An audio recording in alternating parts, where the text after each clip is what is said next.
Good evening, everybody. It's nice to see you all again. For those that tuned in last week, it was a very different show. I did just a demonstration of mediumship with a room full of people. I'll be honest, most of the people I didn't know, only 2 people I knew, and the rest of them, I asked them to bring some friends along. So it was completely cold, and it was absolutely as it happened. As you know, it was live. And I will do another show like that at some point, but that's just to demonstrate how spirit works.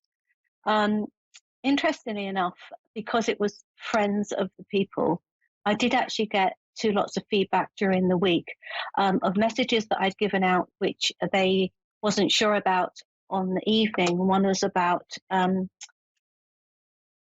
connection to do with a brother, and the dad had come through saying he was quite concerned about him.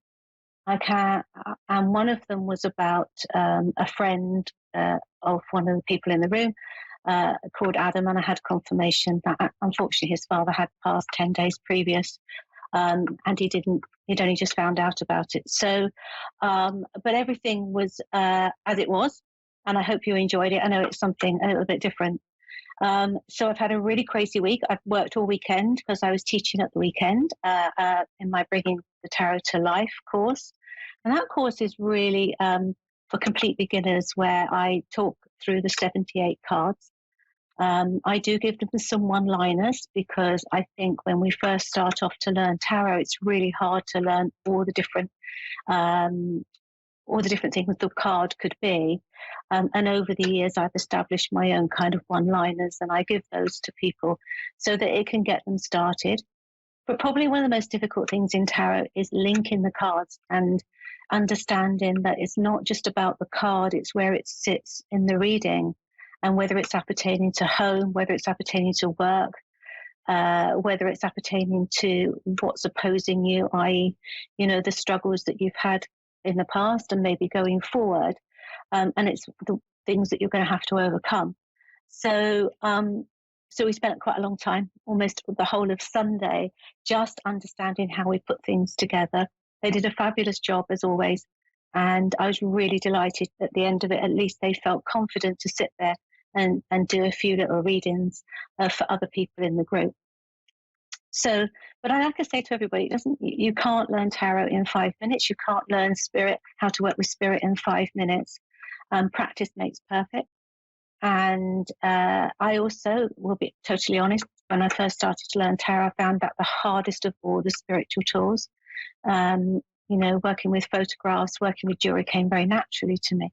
So I'd say to you, if you're on your journey, don't give up, because it's often a case of working hard at the things that don't come natural to you, so that you can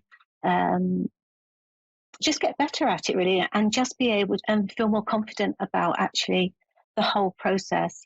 And then you'll pick out the things that you enjoy doing, which is great. And then it's about, okay, I want to work with these 2 tools, or I want to work in this way.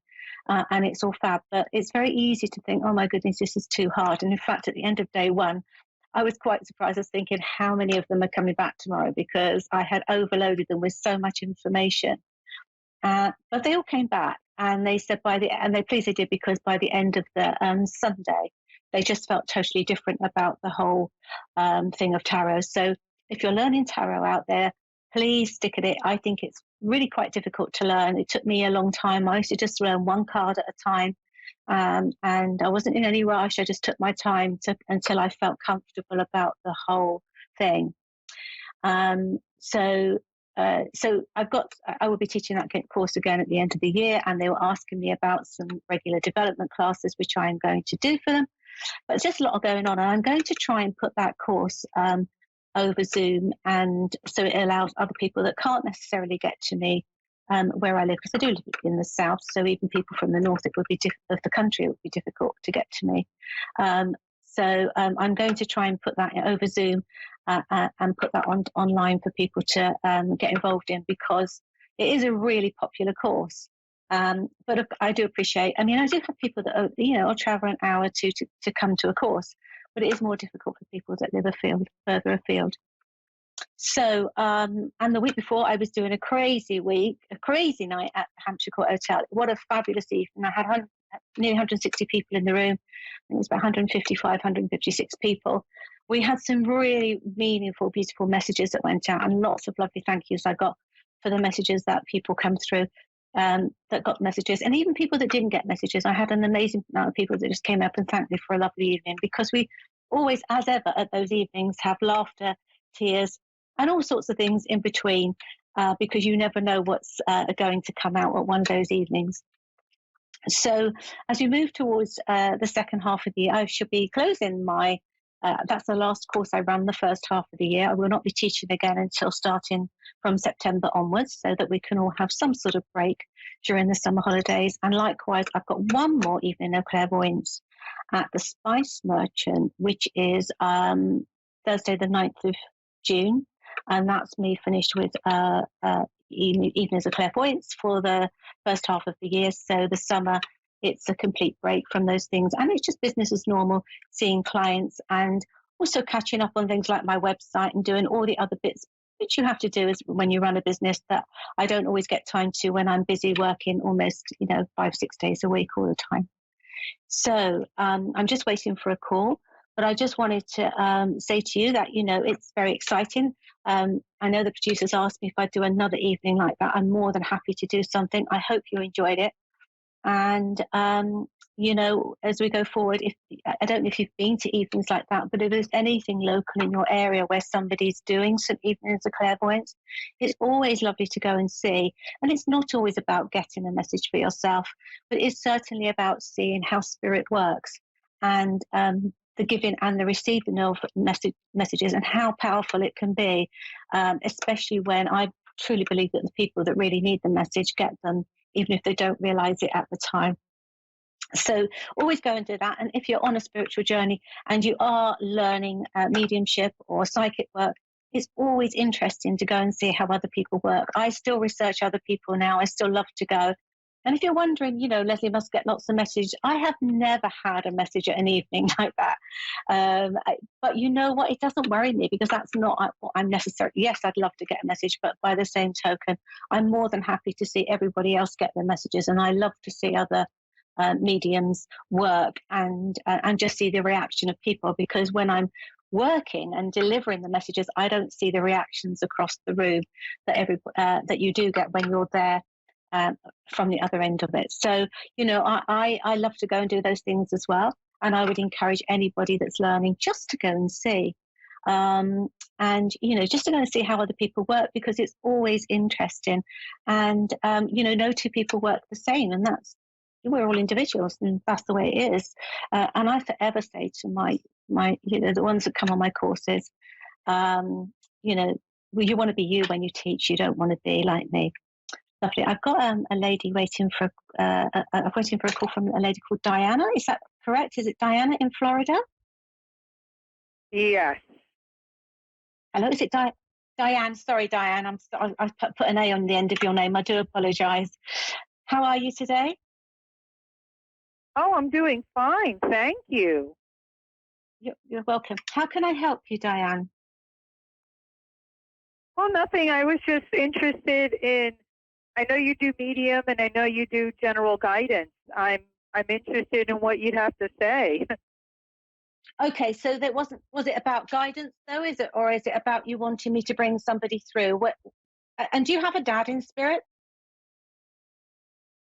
Well, I do have a husband that passed away.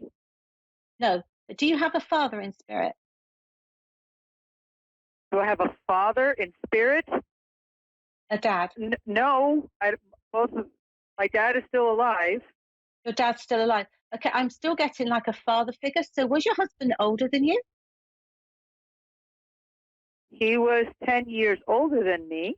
Ah, interesting. Because he's coming through more like a father figure. And I wasn't being funny with that, Diane. I know he wasn't old enough to be your father, but he came through as more like a father. So I could understand that he was, well, he might have thought he was in charge even if he wasn't. Okay. I am feeling quite unwell with him. I am feeling quite shaky with him. Can you tell me what he passed with? What he passed with. Mm-hmm. Well, unfortunately, his death was a big mystery. Um, it is officially a suicide, but unfortunately, the way his body was found doesn't indicate that. But there was no substantial evidence to label it a homicide. Okay, If that makes any sense. You mean a suicide or a homicide? Homicide is murder, isn't it? Well, Suicide, yeah. you mean? Okay. Look, here's what I've got. No, it's officially a suicide. They labeled it a suicide, but he was found in pieces. Oh my goodness. Yeah, he was found cut apart. Yeah, it's kind of gruesome. I mean, I could tell you about it or not. Yeah, Diane, let me give you what I'm getting. My heart rate has gone up here and I felt very unwell. So I don't know if that was just nerves, adrenaline or whatever. Can you tell me if he had substances in his body? Did he have substances in his body? Yeah, like alcohol or drugs. He was drugged. That's fine, because I wasn't being funny, but there I felt was substantial muscle relaxers, and basically his urine analysis had like 4 different high-level chemicals and all these scientific names that I can't pronounce. Okay, let me just connect with him, because I just needed to get past his illness, because he needs to kind of take that away from me so I can feel a little bit better, so that I can speak to you. Now, what I do feel as if there's been stuff going on for a while, Diane. Do you understand going that? on for a while? Yeah. So there's either something around him going on for a while. Yeah, something's going on around him for a while. You mean a while before he died? Yeah. I don't. Okay, yeah. that was 7 years ago. It'll be 7 years in September. No. Okay. Here's what he's trying to say to me, I think. Okay. And I'm trying to, because this guy was in a real anxious state. There's a lot of anxiety around him. I also feel that he says, because he keeps saying he'd been frightened for a while. So what I want to understand is, was there somebody that was not very nice to him for a while or something like that? This would have been a while. His very last words to me ever before he left my home crying in fright was, "It's too late." So it's almost like he knew he wasn't coming home. And yes, but I want to understand is, I feel that there was something going on, my love, for a while. So what I'm getting is, what he's trying to say is that things hadn't been right for a while.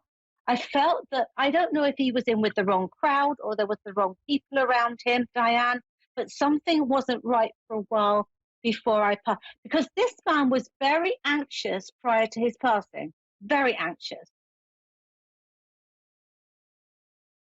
Well, yes, he was very frightened, and he wouldn't tell me what was wrong.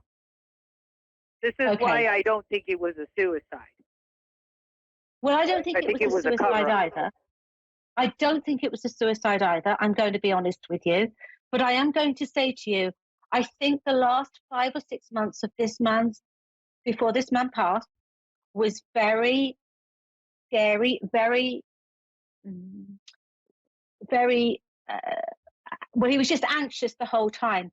And it's interesting you said when he left your house, I felt that he's running, maybe not physically, but it's like I was running away from something. I'm running away from bad people in some shape or form. Can I talk to you, Diane? Because he tells me he didn't treat you right about a lot of things. He kept a lot of secrets. He just wouldn't tell me what was wrong. It was. He said he didn't treat me badly. He was just very stoic. Well, that's maybe what he means, but he's given it in that way, like he didn't. Well, if you're not honest in a relationship, then, you're not in a relationship, really, are you? I don't mean that rudely, but it's like he's saying he didn't treat you right. I felt that he felt he couldn't, not because not because of you, just because he felt he couldn't get the words together. He didn't know how to put it. This isn't a reflection on the fact that you would have lost it or anything like that. I'm not feeling that, Diane. He did love you, but I just felt that he certainly felt as if he let you down. And I think this was prior to him passing as well as the passing. Hello? Hello, I'm still here. Okay, sorry. There was a large dial in there. I didn't, it wasn't for me. It's okay. Okay, don't worry, my love. Maybe you didn't hear. I was just saying that he felt as if he'd let you down. And that it's almost like this guy was embarrassed to say what it was that was troubling him. But I do have other people that he shows me. So this is why I don't think it was a suicide either. But it's like he was running away from something. So after he passed, did you discover that, maybe he had debts with somebody, or that he was in bad company, or I don't know, but he was running away. I don't know. I mean, I don't know if it's even safe to say. I mean, I've heard, you're not the first person that has said that he was in trouble. Okay, all right. I mean, well, in many ways, I thought maybe just the universe was protecting me from stuff. I don't know if he told his family what was wrong. I mean, sometimes I wonder if he told his family, which is why they stopped talking to me. Because we also shared a child together. And, yeah, he left me by myself with my son.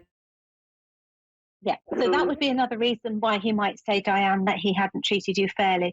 Look, I felt as if he certainly played his cards very close to his chest. But I'm going to say I did feel that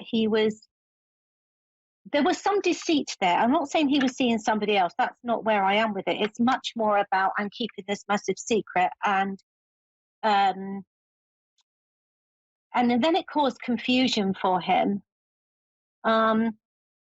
But I have to say, I still think this has been going on a while. He just keeps going. This has been going on longer, I think, than you realised. I think he's quite cross with his family for the way that they've treated you. And is it a son you have? Yes. That's what he's saying, and son. So I don't think he's happy about that at all. I don't think you're ever going to get the answers here. Look, this guy either owed somebody money or was he dealing drugs? I don't know. There's something weird, but I can see around him at least 3 other people he's showing me. So there was certainly more than one person involved with his passing. Can you tell me, did his body get moved after he was killed? After he died? Well, so the story is he didn't he was found in a courtyard of a building, and I was later told that there was no way he could have jumped off that building because he never went inside of it. Can I tell you what I'm being shown, Diane? I'm being shown a body with people lifting him and moving him somewhere and then dumping him somewhere. That's what I see. I don't think he died in that place where he was found. I think he was moved. Yeah. Yeah? Yeah. You agree with that? Yeah, that's what I've got. He agrees with the bit there's no way that he could have jumped off there. But I felt they were covering their tracks when they moved him, my lovey. So I think he might have been dead. That would be why they called it a suicide. I was under investigation for, I was being followed and I was being investigated for a while because I was the last person that saw my husband alive. Okay. Well, I don't think he's accusing you. Here's where I am with you, Diane. I think that there was 3 people involved. I can see somebody carrying his body. He's showing me his body being carried from where the incident happened to this place, wherever you found him. I also felt that it's almost like, if you had a dust, it's almost like he's moving his foot across as if to say they were covering their tracks, like you would do if you had been in sand or something. You would cover your tracks. I know it's not sand. I'm just giving you an example because this is metaphorically the way he's talking to me. But he also said that there was a lot of lies told, but I also feel from the inside. So I'm not sure who is investigating this or if they have private investigators. I don't know what he's talking about, but he does say there was a lot of lies told from the inside. Well, so I didn't get much luck from police. It was almost swept under the rug as fast as it could have been. And to be honest, my family insisted that I not touch it with a 10-foot pole. Okay. And so I always resented that, but I've had to let that go over time because I felt like nobody was investigating. The people who had the means to investigate didn't touch it either. So this kind of leads me to believe that maybe his family knew what was wrong. So, of course, they're not going to tell me because he's dead now. Maybe they feel guilty. Maybe they didn't help him. Maybe he asked for their help, and maybe they said no, and then he died. Hold on, Diane. He definitely asked them for their help, and they wouldn't help him because that's what he said to me. They wouldn't help him. So here's where I am with you. I feel that I don't think we're ever going to get to the bottom of this because clearly it's a closed case. But I can tell you, 100%, I don't think it was suicide. I'd stake my life on it. Secondly, I see his body being moved. Thirdly, I've got 3 other people that he shows me. So there was certainly more than one person involved.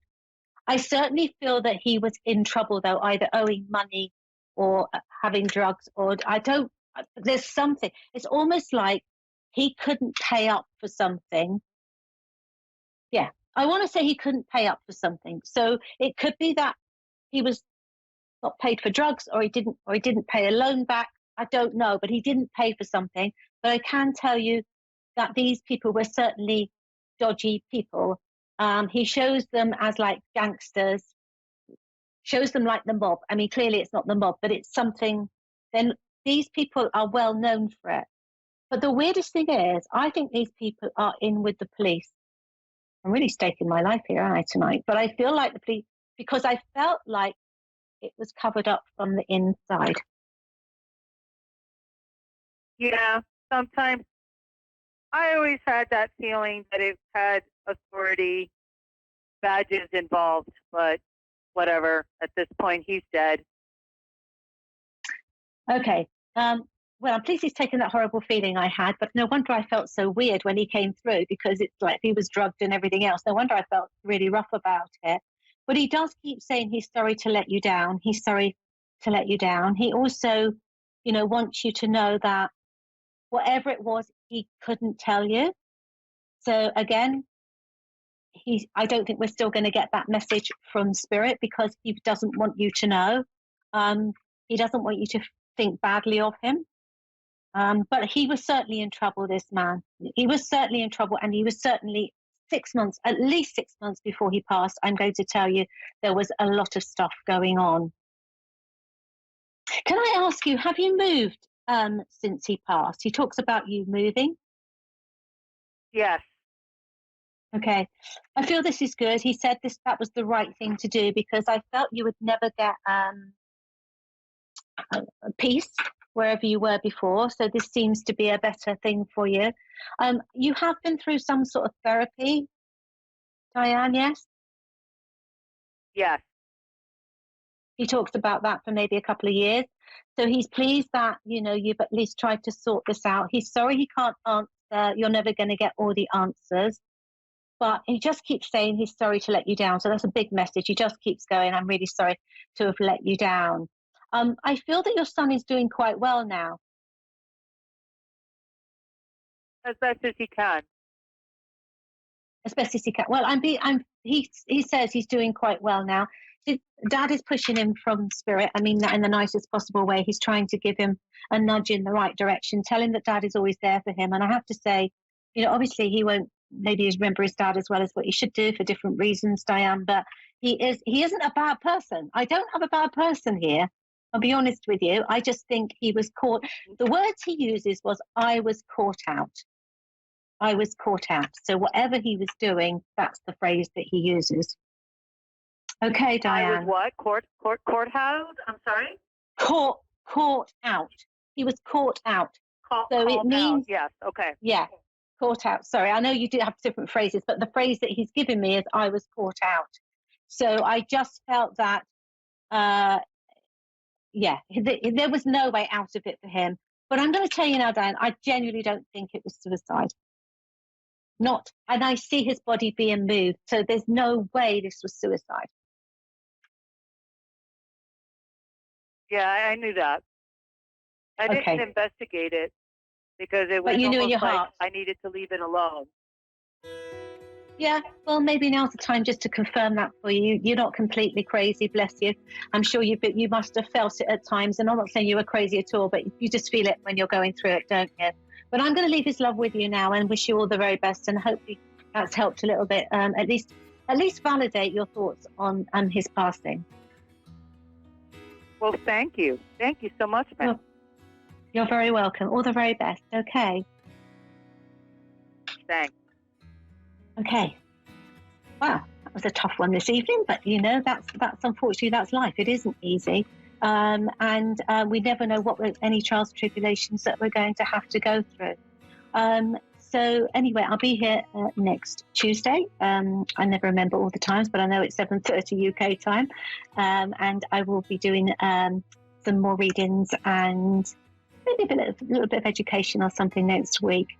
2:30 US Eastern time. Good old Dave, he tells me 2:30 Eastern time. So, and 11:30 a.m. US Pacific. There you go. Got it all done tonight.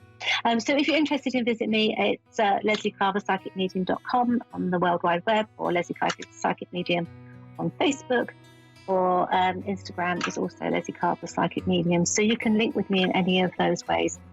But I wish you a lovely weekend and a pleasant week, and I shall see you next Tuesday. All the best.